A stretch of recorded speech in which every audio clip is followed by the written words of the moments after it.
Bonjour. Une base de données exploitée que lorsqu'elle est remplie. Dans cette vidéo, vous allez apprendre comment remplir une base de données en insérant des données dans des tables. Pour insérer des données dans les tables, on va utiliser l'instruction insert into. Donc la syntaxe est simple. Insert into, le nom de la table dans laquelle on va insérer des données. Entre parenthèses, l'ordre des colonnes de cette table. Donc les colonnes proviennent de la définition de la table. Colonne A, colonne 2, colonne 3 et ainsi de suite.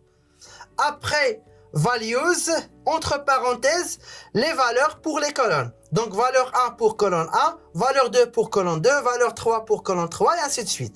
Donc les valeurs sont spécifiées dans l'ordre des colonnes. Ou bien on peut utiliser la deuxième syntaxe, insert into le nom de la table, en ignorant les titres des colonnes, espace, values, entre parenthèses, les valeurs pour les colonnes. Donc valeur 1 pour colonne 1, valeur 2 pour colonne 2, valeur 3 pour colonne 3 et ainsi de suite.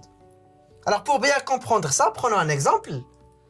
Donc supposons qu'on a la table employé et on veut ajouter un enregistrement dans la table employé. Par exemple, ajouter un employé Ismaël.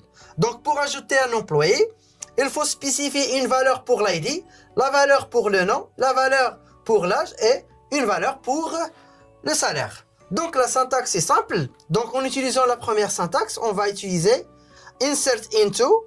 Le nom de la table c'est employé. Entre parenthèses, l'ordre des colonnes. Donc l'ID, le nom, l'âge et le salaire. Values, 1 pour l'ID, Ismaël pour le nom, 25 pour l'âge et 6000 pour le salaire. Et comme vous pouvez le voir, puisque ici le nom c'est une chaîne de caractères, donc il faut utiliser les doubles quotes ou bien l'apostrophe. Par contre, les valeurs numériques sont placées sans utiliser les guillemets. Ou bien on peut utiliser la deuxième syntaxe. Dans ce cas-là, c'est pas la peine de spécifier l'ID, le nom, l'âge et le salaire. Donc il suffit d'écrire insert into, le nom de la table employée, values, entre parenthèses, il faut spécifier la première valeur pour l'ID, deuxième valeur pour le nom, troisième valeur pour l'âge et quatrième valeur pour le salaire. Donc, une fois la requête exécutée, un enregistrement dans la table employée est ajouté. Donc, l'enregistrement, c'est l'enregistrement avec l'ID 1, la valeur Ismaël, là c'est 25 et le salaire c'est 6000. Prenons un autre exemple. Dans le cas où on a une relation entre deux tables, par exemple la table employée et la table congé. Si on veut ajouter un enregistrement dans la table congé associé à l'employé 1, par exemple, qu'est-ce qu'on va faire? On va spécifier une valeur pour l'ID, une valeur pour date début, une valeur pour date de fin et pour l'ID employé, donc on va utiliser l'identifiant de l'employé qu'on veut insérer. Donc l'identifiant de l'employé Ismaël, c'est C1. Dans ce cas-là, on va spécifier la valeur A pour ID employé. Donc ici, on ne doit pas spécifier le nom ou bien l'âge ou le salaire. Il suffit de spécifier l'identifiant ou bien la clé primaire de l'employé. Donc la syntaxe est simple. Donc on va utiliser insert into, donc la table congé, values.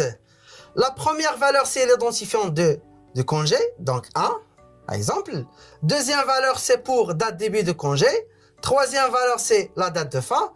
Et la troisième valeur, 1, c'est l'identifiant de l'employé Ismaël pour ID EMP. Donc maintenant, cet enregistrement-là est associé à l'employé Ismaël.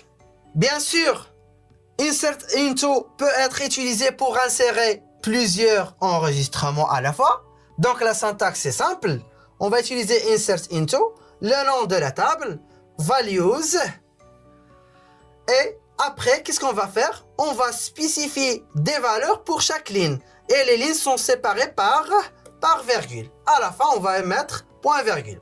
Un exemple, si on veut ajouter l'employé Mohamed et l'employé Fatima, en même temps, qu'est-ce qu'on va faire? On va utiliser insert into, employé, values.